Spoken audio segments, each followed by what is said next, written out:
It is lovely to see you, both some names and familiar faces that I recognize. My name is Karen Fenoccio Lubeck. I'm class of 1992 and current president of the College Key, and completely honored to be sharing this stage with two people who I hold in the highest regard. One who in particular was instrumental of providing me the opportunity to have a Bates experience, has been a lifelong mentor, and a person who he knows, I've said this repeatedly, who I am forever indebted to for my lens on the world, my learnings, and just my core values when it comes to looking around education, access, and inclusion. Bill, thank you for this amazing Bates opportunity and everything that you continue to share with me as your lifelong learning student. I would like to also welcome Bill Hiss, who many of you know, a familiar face, and our 2021 Distinguished Alumna in Residence, Stephanie Smith, class of 1987. And I will have Bill do the honors of the introduction, but a little bit about the College Key. Who are we? We're an honor organization that recognizes student academic and extracurricular leadership, as well as alumni volunteer leadership for the college. We take pride in really being key instrumental change agents and volunteers within the college that we can impact many different areas, and again, promote and infuse our Bates values across the board. We are pleased to have an ongoing series that I'm sure Bill will allude to when he speaks around our Distinguished Alumni in Residence series. And past DAIR alumni, DAIR speakers have been Brian McGorry, who is, I believe, editor-in-chief at the Boston Globe, Katie Burke, who is the chief talent officer at HubSpot, Ed Maloney, who is a formative researcher at McLean Hospital, among other many talented and very experienced alums. Last year, we were honored to have Jared Golden, who is a congressman out of Maine. And this year, we welcome Stephanie Smith. So DAIR was established in 2003, although it predates that, as Bill will explain. It came from an idea early on, and the College Key, really the goal with DAIR is to bring alumni of note to campus to interact with students and faculty, to give lectures, to interact with students and faculty, and really relay and reflect back on their time at Bates and their experience at Bates to the students and the faculty. So with that said, I'm going to pass it over to Bill Hiss. And Bill, you are class of what, 66? 6, yeah. 6, okay. I always get 66 and 67 confused. So I will pass it over to one of the most incredible human beings and Batesies that I know, Bill Hiss, to do the introduction around Stephanie and move things along. Well, thank you, Karen. The reason that Stephanie asked me to introduce her, and tonight James Reese is introducing her for another talk, is that James and I are the two oldest people she knows. So, you know, you get age and wisdom.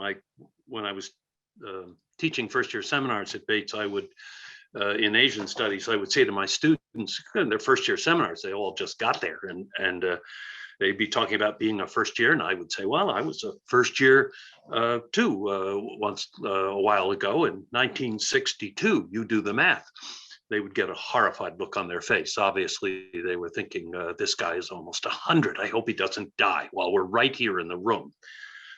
Some advantages to having a gray beard around for a while, and both James and I could give you chapter and verse. My first memory, although I'm sure there are others that are a little older, but my first memory of Stephanie Smith is as a soccer goalie for Bates. She was in the net, and the other team was coming down on her, and Stephanie was issuing commands, instructions to her defenders at about 120 decibels. Telling them how to line up on the opposing oncoming strikers and wings. And as I watched her bellowing out these commands with these big arm motions, telling people where to go, I thought to myself, man, she would make a good Marine officer. Well, maybe people become deans of admissions because they have uncanny instincts about what might lie ahead in people's lives. And at least with Stephanie, so it proved. She joined the Marines pretty much out of Bates, right out of Bates, and served 26 years of active duty. While serving, she earned 2 law degrees and now is finishing an MFA in film and media. I'm going to talk in a second about her really 4 lives because they're just incredible. While a Marine, she served aboard ships, and she also served in a number of places that you and I would just as soon not go. Afghanistan, Iraq, Kosovo, Somalia, Korea, South Asia. She also was part of the JAG Corps, the Judge Advocate General Corps.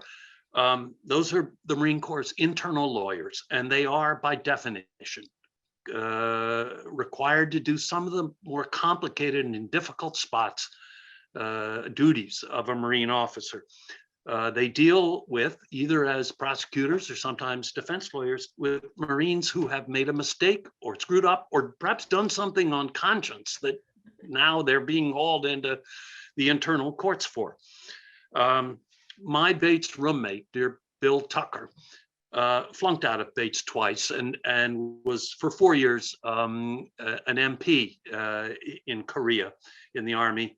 And Bill used to say that his job was escorting some of the Army's very least productive citizens from Korea to Leavenworth. And some of that Stephanie had to do too. It is not easy service, even in the Marine Corps, even in the context of the Marine Corps.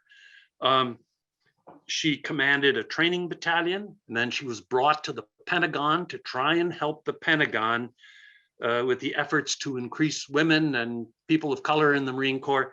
Again, not an easy duty. One of my other advisees, whom Stephanie knows well, John Luddy, class of '85, went into the Marines afterwards as a history major after graduation. He used to say that he found himself a very unusual creature in the Marine Corps because he was, albeit a white male, but from a Northern liberal arts college background with a honors degree in history. He said the vast bulk of the Marine Corps officers are fraternity boys from Southern universities. And he said he really was a different type. So imagine what Stephanie was like trying to change the Marine Corps. And then after 26 years, she started her other lives, or had been keeping them going. We talked a little bit about her restoring houses. She was a teacher for 5 years and taught 5 different subjects and coached baseball. Why am I not surprised that Stephanie was coaching baseball and teaching 5 different subjects? Then she became a filmmaker, which actually started in the Marine Corps, and she'll talk a bit, I'm sure, about this. But I looked at her films, the descriptions of them, and they are first about the Montford Point Marines, an all-Black unit set up right after World War II to try and start the integration process into the Marines. Then a film called All the Rage, which was about feminists who teach self-defense, judo and other armed or other martial arts to women who are victims of assault or discrimination. And then finally a film series on everyday warriors, people overcoming appalling difficulties, some related to the military, but some not. If there is an overall theme here, it is about bravery, courage, and determination to achieve despite multiple layers of hindrance and difficulty. Folks, this is Stephanie Smith. Stephanie, your mic. Thank you. Thank you. I was a little concerned, Karen, when you started mentioning all of the very prestigious folks that have been alumni in residence previously, because I wasn't sure that that I had it right. But so I'm very humbled and grateful to be here. Yeah, if there is a central theme, I think that Bill has said is that I'm a warrior for social justice, and so everywhere I go, every place I've been, I've always felt like I was the underdog. I always felt like I had lots of alligators on my ass, and all I would ever try to do would be do the best that I can. And my underlying theme is that that Bates really, really prepared me for everything that I have experienced, and gave me the foundation of what I really needed to do to be successful. And I, like Karen, am just so grateful that that I chose Bates, and that Bates was the last school I looked at. It really was sort of an afterthought, and I had gotten some letters, and I thought that the letters even were worded in such a way that I was like, wow, I think this school might be a great opportunity for me. And I went on the winter carnival weekend, and I actually scrambled that weekend and finished my early decision application, and made just made the deadline after that weekend, and have never looked back, and have never one time thought that I should have been somewhere else during that 4 years. And that is probably one of the great comforts that I took from my Bates experiences, to know that I was in the right place at the right time. And it really was the whole weekend. It was the personal interview, because once you look at the campuses, many of them have similar features, similar opportunities. It just was that something else, and that something else really was the people. And it was the overall commitment to each other, and it was a big deal for me to be able to make the varsity soccer team as a freshman, and all of those kinds of things, and get those opportunities that helped to shape and build the leadership that I had, and mold it into something that could be beneficial in the long run too. And John Luddy was not wrong, who coincidentally, John Luddy ended up being my neighbor around the corner when I lived in Vienna, Virginia, and we just sort of bumped into each other one day. And Bates, and I mean, the Marine Corps, the experience there is really not unlike no other. Okay. Even today, there are like 6% of the Marine Corps are women. Okay. And there are probably only 42 to 45 female officers that are from the rank of like major and above.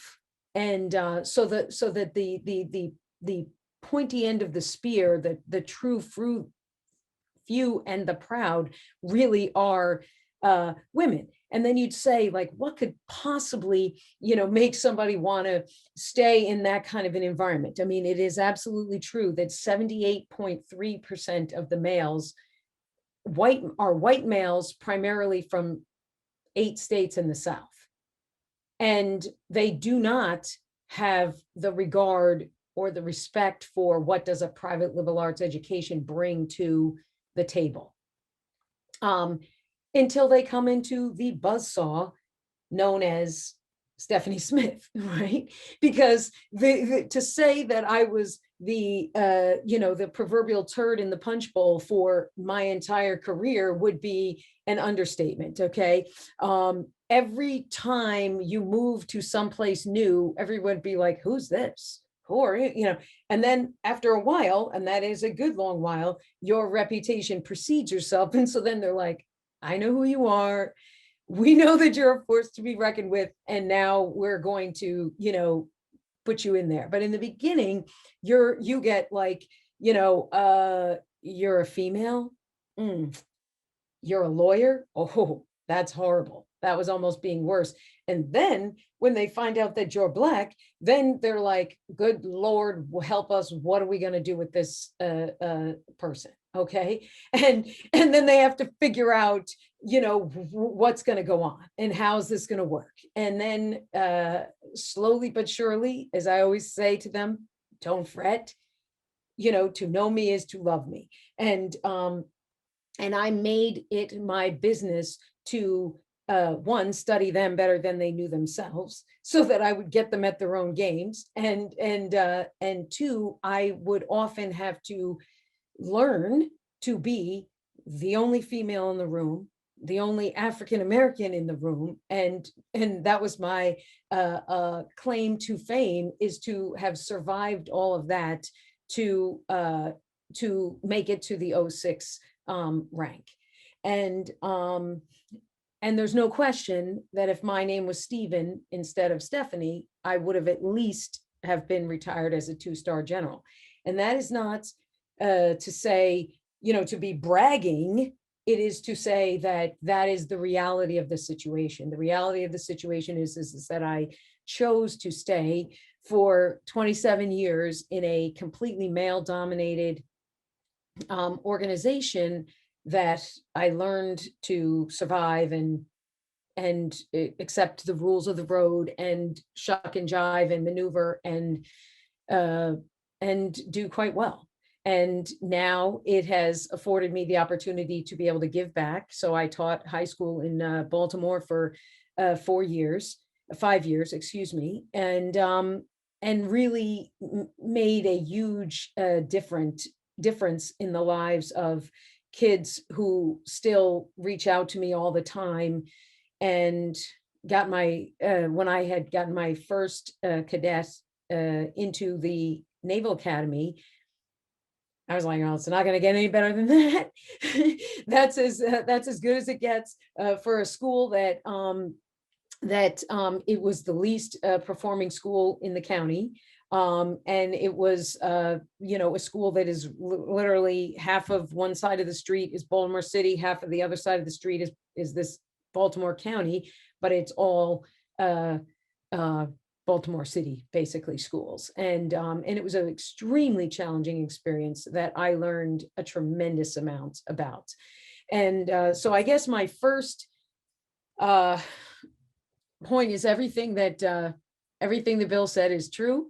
And sometimes while I feel like I am a unicorn, I realize that those attributes of being able to survive in small town Bates and making an impact there were the same skills that I needed to survive with, oftentimes 40,000 of my closest male friends. And that's how I was able to make connections with people that were real and very genuine and find common ground. Another attribute that you learn when you're in a tiny class and you might have a disagreement with someone in political science class or something like that. It's learning how to be able to communicate those things to people that make a difference. And I think that a lot of all of those things I learned while I was at Bates. When I came to Bates, I really was almost 100% certain that I was going to be an environmental lawyer.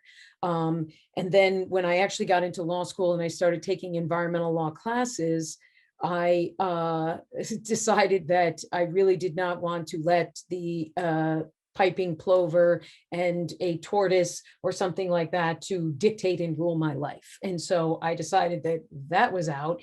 And then I had to figure out what within the confines of the types of law that I could do that I was really interested in. And so for many, many years, I was a federal prosecutor and prosecuted over 250 misdemeanor and felony cases.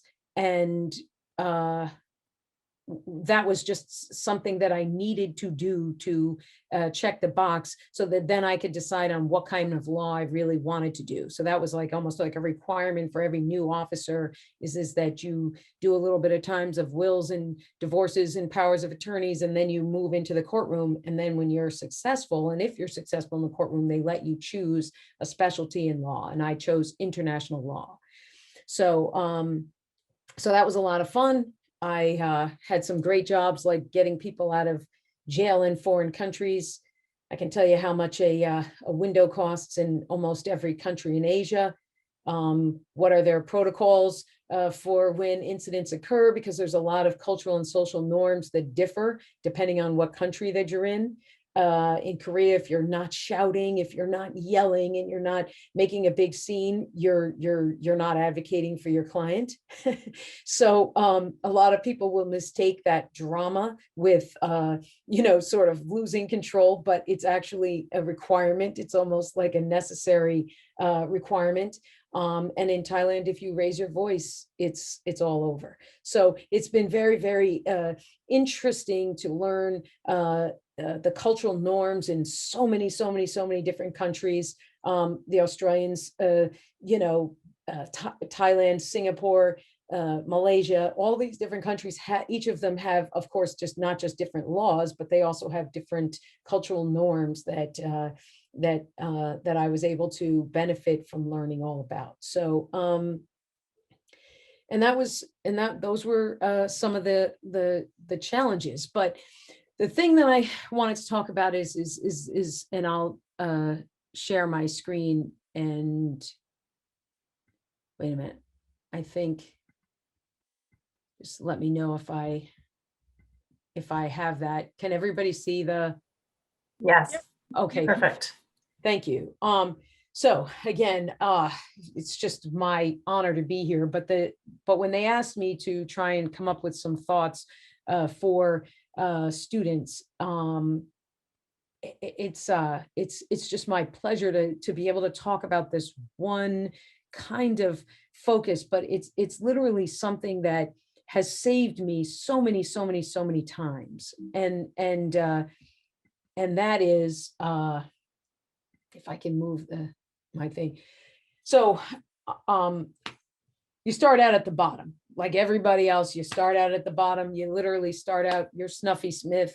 You have no rights and entitlements to everything. And one of the things that I learned is the least people, the people that everybody else marginalized, were the ones that became instrumental to my success. And so I was often communicating with the E3 and below, which in the Marine Corps, and I don't know that I agree with this, but in the Marine Corps, they call an E3, which is an enlisted up from private PFC and Lance Corporal, they call them non-rates. They actually call them non-rates, meaning you basically, you don't rate anything. And they have very few rights. And I used to chat with them like there was no tomorrow, because every rumor that could possibly ever be passed would be in the non-rate chain of command. And then if you wanted to get ground truth, you would talk to your NCOs. And then if you really wanted advice as a young officer, you would talk to the staff NCOs, which are E6s and aboves, because they have now 10 or 12 years under their belt, and they will let you know what's going on. And they will look after you if they respect you, And every single one of these cases, it was that mutual respect that became the bond that is a bond that, it's so incredibly hard to describe. It's a bond that is greater and more permanent than the relationship that you have with your siblings. And it's hard even for my siblings to believe that, but then they have never been to war. So that's a lesson that you learn. But I had the privilege at towards the end of my career of actually being a battalion commander at the colonel level, which that is the group of individuals that only those that have had colonel level command can be considered for general officer. And I had colonel level command, and I had a battalion in San Diego. I had 5,000 Marine sailors and civilians that all worked for me. Our job was to support all of the training of the Marines that live west of the Mississippi. So everybody that lives west of the Mississippi at that point went to recruit training at Marine Corps Recruit Depot San Diego, and I was in charge of all of the support structures. So I had everything from the band. I had the cooks, the candlestick makers, the band, but I also had all of the support groups, the truck drivers, the things that actually made that base run to allow for the training to happen. So that was my job. It was very all encompassing, and it was like I said, it was the best of times. It was the worst of times, because anytime, what I discovered is that when you get into that situation, there's a lot of people that didn't get that coveted spot that you wanted, that were trying to tip your apple cart and to make sure that you would literally not be successful. So that was something that I didn't expect, but that was a byproduct of getting to that level within the Marine Corps. And again, it was those relationships that I established with all those people at the lowest level that allowed me to be successful. But also too, there's nothing like bullets that whizzing over your head to get you to understand, like, actually who's important, and who within your food chain is not just going to be able to keep you alive, but allow you to be successful. Because that is a strenuous environment that is very, very difficult. You have to control yourself from a personal standpoint. You have to control your own fear. You have to act in the spite of very real danger. Many times, we were rocketed and mortared sometimes 12 times a day, and had some really, really, really crazy close calls.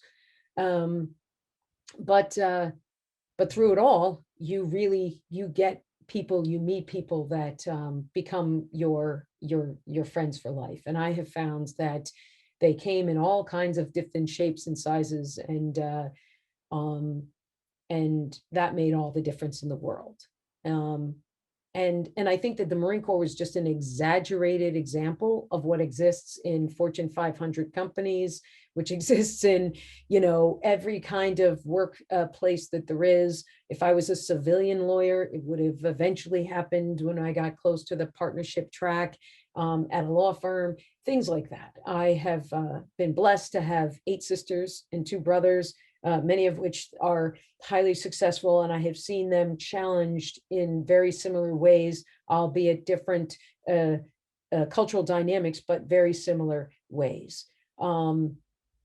And so the first thing I want to say to Bates students, to current students, is that, you wouldn't have been at Bates if you didn't have leadership.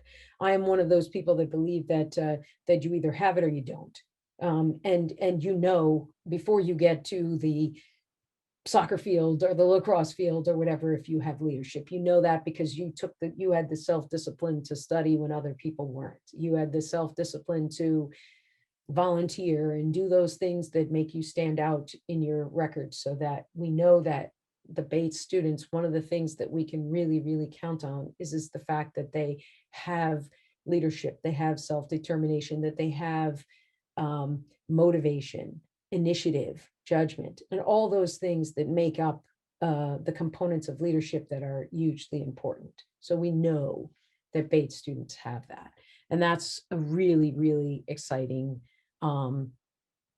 thing that they probably don't realize now, that when you are in that environment, that everybody around you, you're feeding off of them, you're benefiting from them, and you are actually growing exponentially, whether they know it or not, whether you know it or not. But I have 4 rules that I kind of learned, sometimes the hard way and sometimes the easy way, but is to learn to bloom where you're planted. My first boss, not kidding you, I went to 29 Palms, California. I had orders to, well, actually, this is kind of an interesting story, and I'll just be brief, but I had orders to Camp Pendleton, California, which is right outside, is Oceanside, California, sort of near, closer to Los Angeles, closer to civilization. And about 4 weeks before we graduated from the basic school, which is the infantry school that every officer, regardless of MOS, has to go to. It's a 6-month-long infantry school. And I get orders, and all of a sudden my orders were changed. And I was like, well, what happened? And so I call, you know, having the chutzpah, I get on the phone, Second Lieutenant Smith calls, you know, Colonel so-and-so, like, sir, what happened? Like, what happened? How did this happen? Because, you know, it was supposed to be how you finished in this class. I've been working my tail off. I'm in the top 25% of the class. Like, what's going on? And he laughed and he checked, and is that your last name? Is that your last 4? Because you go by the last 4 of your social security number. And he's like, suck it up. And he said to me, he literally said, bloom where you were planted. And I was like, what? And I found out that I was not, in fact, going to LA. I was going to the desert in 29 Palms, California, which is a far cry from civilization. And so I cried when I got there, and ended up staying an extra year there.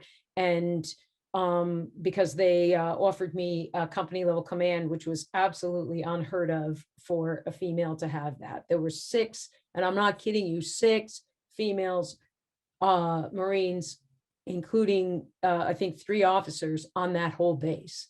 And there was literally like 40,000 people on that base. And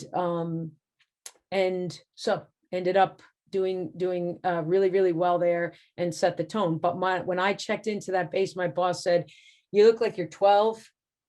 No one's going to take you seriously on this base, and I'm going to do you a favor. And he assigned me to what I knew to be the worst job in the legal office, and that was legal assistance. And I was furious, as you can imagine.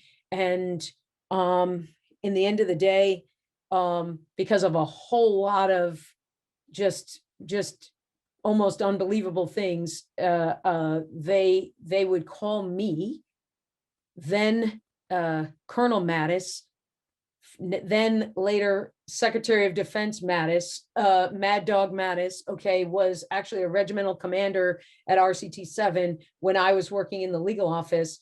And he's an interesting guy. Okay, I can say that with clarity. He's an interesting guy, and he would call down to the legal office, and of course I would be the only one there because it would be like 8 o'clock at night. And he goes, I knew it would be you, Smith. I knew it would be you. And then he'd proceed to, you know, ask me to do something. And of course I would take care of it.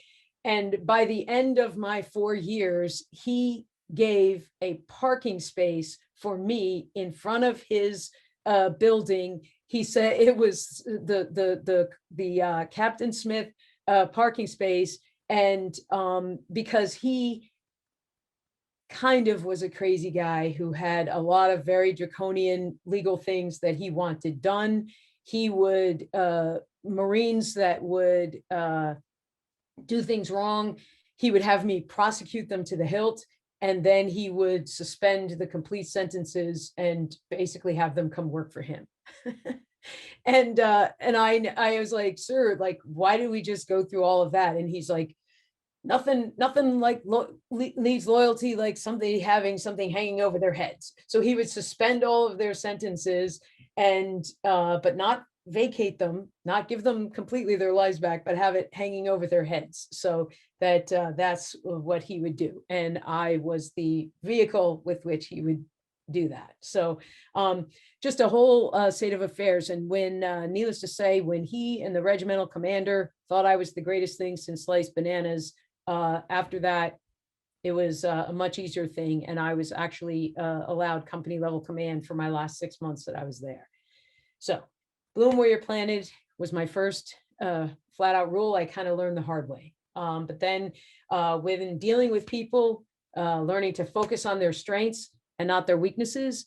One of the things you learn from the day that you step into the Marine Corps is you're only as strong as your weakest link. And so that if you start to focus on everybody's strengths, utilize them for their strengths, help them with their weaknesses, that's the only way you're going to get ahead. So that one, you also have to learn the hard way.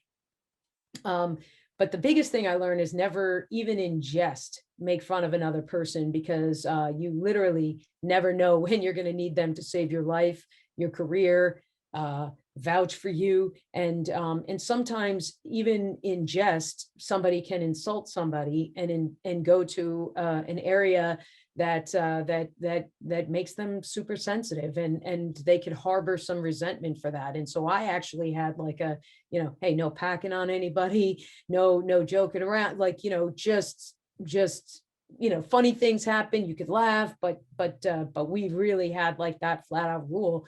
And because I never really understood how damaged many of the young Marines that come in and what troubled backgrounds they come from, and how difficult their past was, and how a button could be pushed unwittingly, and you never wanted to do that. So that was definitely a flat out rule. But something that I learned with another little interesting fact, I went to a Quaker high school. So how does the Quaker become a Marine? Because it's me.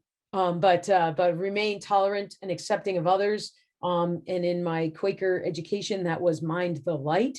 And that would be finding that good within that other person, so that you could actually be enriched by their spirit, by their essence, by their strength and their good. And those were 4 lessons that have really served me well. When I taught in high school, I made these my flat out rules. I called them my FARs.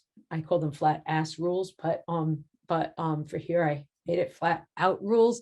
And so my little cadets would parrot these things, and if they took that to heart, like I know many of them did, and it has served them well. And they all come back and say that they never would have given some of the other kids socially a chance had that not been part of the mantra as far as the way we would operate within the classroom. And so that was why that was so important. And that's about it. That was all I wanted to share with the students. And I hope that there are some students and that people have questions that I'll be happy to answer. So Stephanie, fabulous as always. I know I was fascinated by your story and your experiences when we first chatted. And certainly I hope the audience has really enjoyed hearing the challenges and hurdles, and no surprise, your leadership, Stephanie, is exceptional. So feel free to either raise your hand. Perfect. I see Malik's already done that. Raise your hand or pop your questions into chat. So Malik, I see you're unmuted, so have at it. So Stephanie, I mean, so essentially you're G.I. Jane, right? Like you just gave the G.I. Jane story. I had a lot more muscle back then.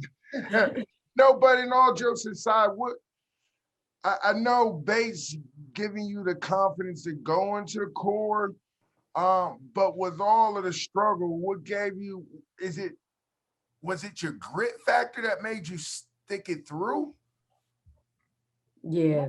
What's the mechanism that kept you going all the way?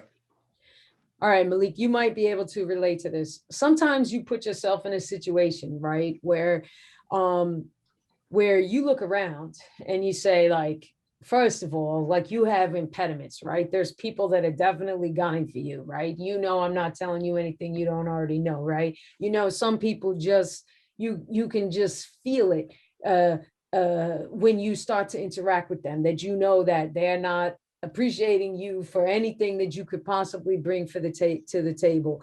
And and and once I made the decision that for me, it was my personal life. Okay, I had decided to marry somebody that was in the Marine Corps. He was going to stay, so I was going to have to make my way, because you know, you're moving every 3 years, that kind of thing. It wouldn't really make sense for me to establish a legal career in the civilian side, because it would have been very, very marginalized because of the movements that you have to make. So once I made that commitment to do that, I realized that I was going to have to learn to play within their rules, because when you are under that kind of a microscope, when you are literally one of 6 women on the entire base, you have no choice but to follow the rules. Okay, you have no choice but to do everything by the book. And when you know that you're under a microscope, you just have to forge ahead. But what got me to continue to move forward was certainly a determination not to let this inequities, the fact that it's intentional and deliberate, that the Marine Corps likes this kind of climate.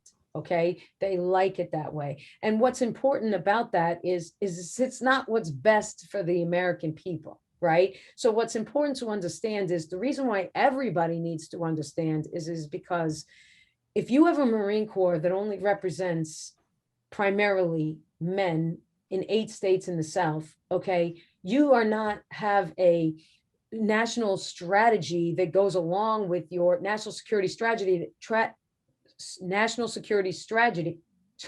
strategy that goes along with that mentality. Okay, and these are people that, I mean, we take pride in our professionalism. We take pride in the fact that they are some of the most hardworking people. But I used to be in meetings where they would be ready to slap the table on something that was hugely important, that would have dramatic impact on women, and they would not even think to ask the one woman in the room, what do you think? And then you'd have to be like, you have to make a decision at that point. Is this the one where you're going to go like, gentlemen, you've just crapped in your saddle. Okay, this is clearly not going to work for the following reasons.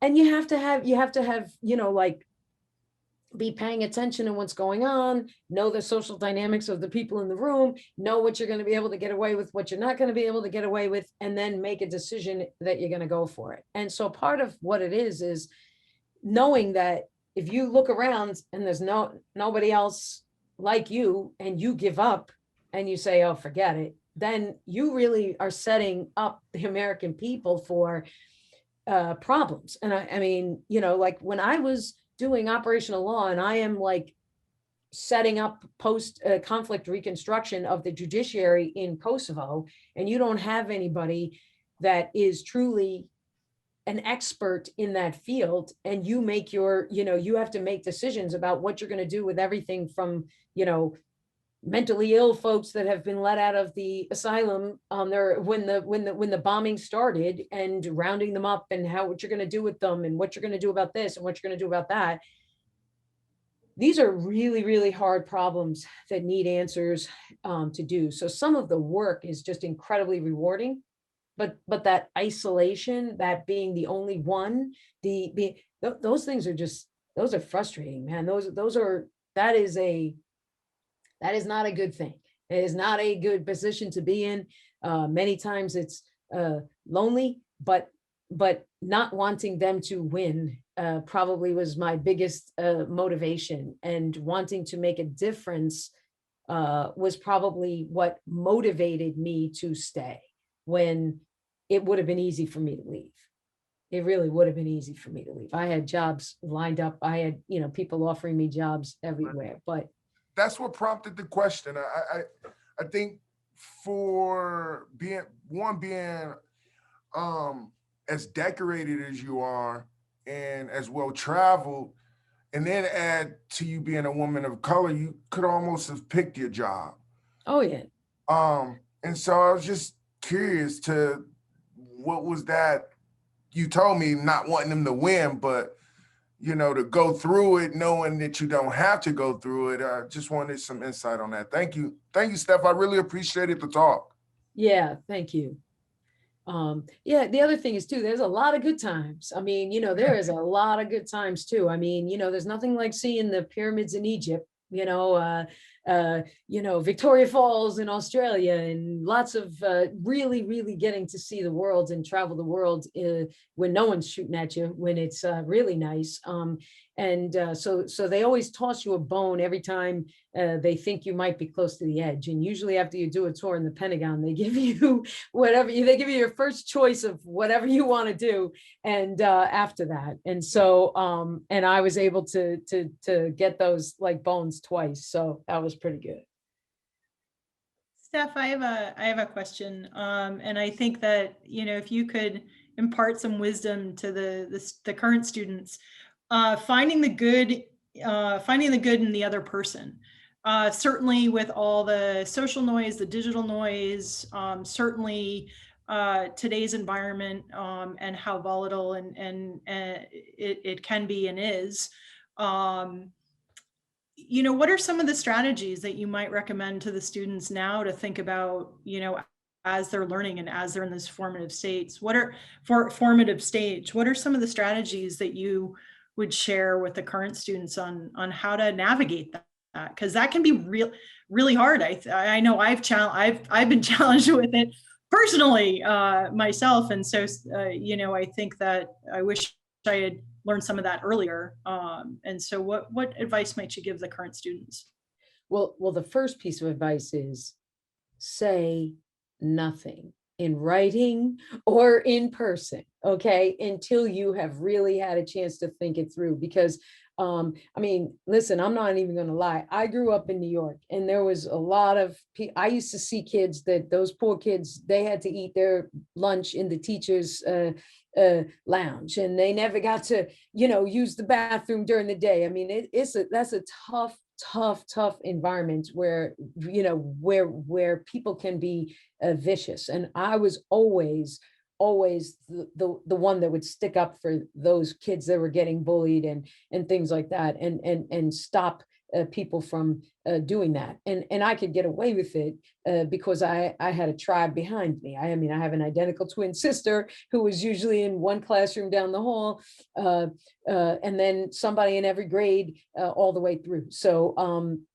So that they knew, don't mess with the Smiths, that would be disastrous. And so we could get away with that. But the big thing that I learned is that sometimes when you're blowing off steam, you have a tendency to say or write or whatever, like on Facebook, on Instagram, social media. Well, those things you can't really take back. And that's probably the most important thing that I want the students to understand is that the stuff that you see on social media today is all because some of it genuinely really is bots, okay, that you're talking to, somebody somewhere really far away, and who are influencing things. I mean, I did have a lot of insight from a national security standpoint on attacks that we have on a regular and routine basis on our system, on our network. And sometimes people are just getting so frustrated in the outrageous responses that you're getting from somebody. I mean, sometimes it truly could be an unenlightened person in Kentucky, but chances are sometimes it's not. And when you put that stuff out there, you can't really retrieve it. And so the big thing is to just really just count to 10, write it out, don't hit send. And then if you still think that what you had to say was so important the next day, then you can send it. But otherwise, don't put that stuff out there. And the second thing is to really, really focus on that last rule, is to find even some kind of common ground with somebody that you really don't think you have any common ground in. And I have had to meet people 85% of the way sometimes just to survive, and not that 50% of the way. And but the big thing is to be mindful of what you're saying, how you're saying it, to whom you're saying, and whether or not you can take back those words if you regret what you put later. Those are the big things. Great. Fiona. Hi, I'm Fiona. I'm class of 2023. Thank you so much for being here. My question for you was, being the only women in a room, a lot of the time, I'm sure there were moments where you certainly disagreed with whoever you were speaking to, and I'm sure there were moments of frustration. I was wondering if you could speak to how you dealt with those moments and those types of feelings. Yeah, I used to call it the self-licking ice cream cone. You'd be looking around in this sea of men around the table, which, no offense, there was no diversity in the room. It was like they all were like sort of pigs sitting in a pigsty and thinking that everything just smelled wonderful, and that everything was great, and they were so intelligent. And then, so you really had to sit there and think, first of all, the way I survived was by reading incessantly. Okay. So I would have to know facets of everybody else's job around the table. And, because, like, for example, I had one time where they were talking about the fact that we seem to have this, problem where we're recruiting women into the Marine Corps that are not surviving the infantry level training, the standard training that everybody must go through. And so I'm sitting there saying that we should be going to the athletic fields, to the non-traditional places that women are succeeding, and is succeeding exceptionally well, to find those people that have the physicality, the grit, the perseverance to survive that, right? And the people that they were putting out there were recruiting women that they wanted to see, the kind that would cooperate to graduate and not necessarily agitate. And my point is, no woman is going to join the Marine Corps to be a wallflower, right? You're joining the Marine Corps because you want to actually have the privilege of leading other people.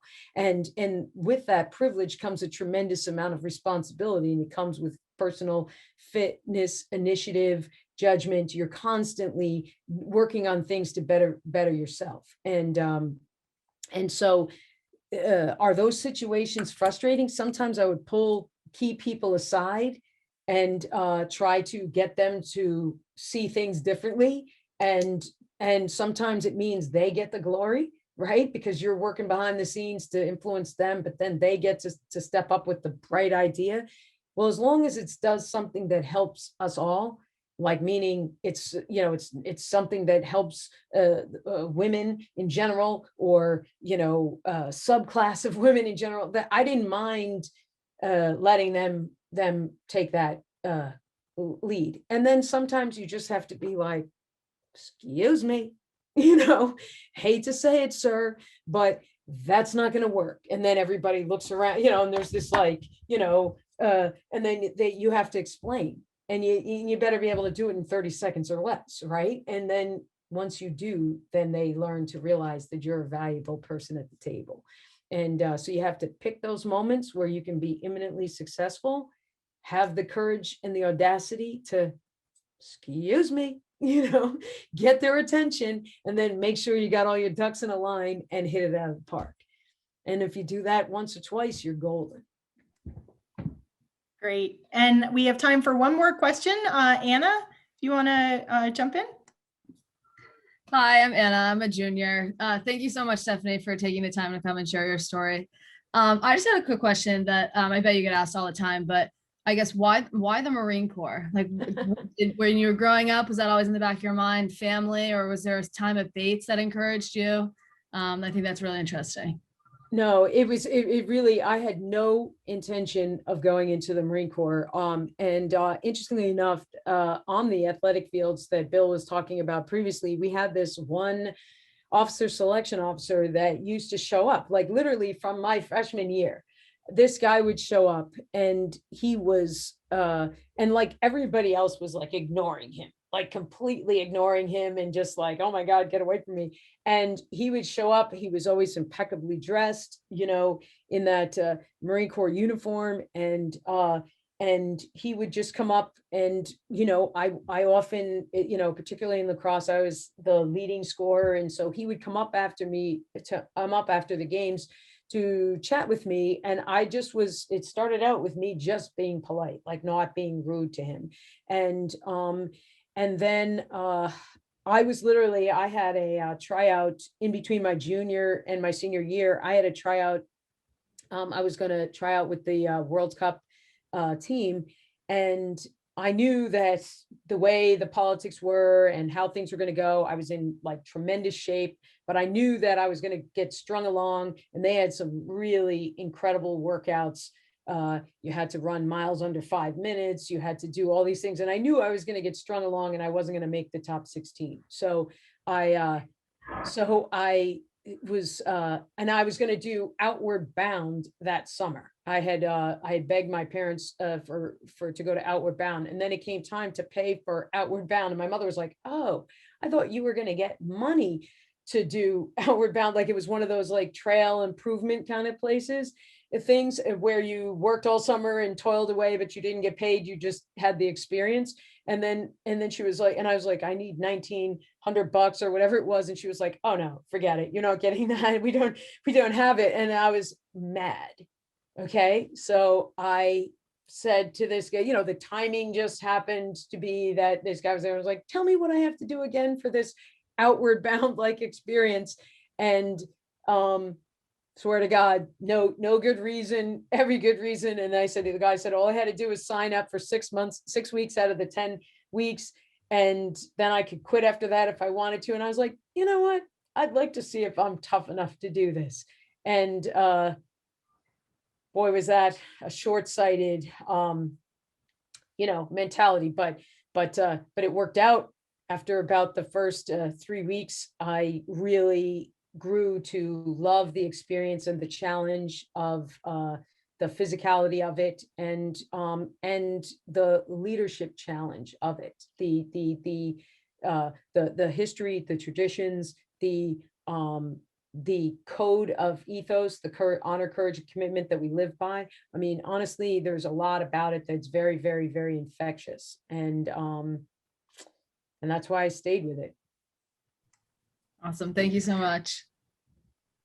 Great. Well, we are at slightly over time, but again, fabulous questions. Stephanie, I feel like we could, we needed another 3 more hours just to even sort of, scratch the surface of your tremendous experiences. So on behalf of the College Key and the students and the staff and faculty who are here, a deep, heartfelt thank you for your willingness to share a truly remarkable story, one that I think I learned something from you every single time we talk.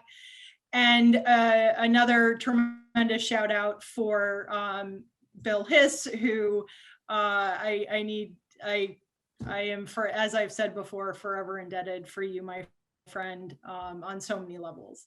And this program, without the help of Steph Dumont and Marianne Cowan and the team in College Advancement, as well as the team in Purposeful Work, a very deep, sincere thank you. And thank you from the college for continuing to support the College Key. Please don't hesitate to either email Stephanie questions or myself questions. And if you feel that this story would be great for other students, we have recorded it, so that recording link will go out. So please don't hesitate to share with students who you feel could be very inspired by Stephanie's story. Selfishly, I'm going to ping the head women's soccer coach, as also a soccer alumna, we got to get the soccer alumna and tennis alumna. Come on, your alums are supporting you. So, Malik, feel free to loop some of the other coaches in. That'd be great. So thank you all for your time. Greatly appreciated, and have a lovely spring day out of quarantine. Stay safe and healthy. So hope all the students do well. You got it. You got the leadership. May the Schwartz be with you. Yes. Thanks, guys. Thank you.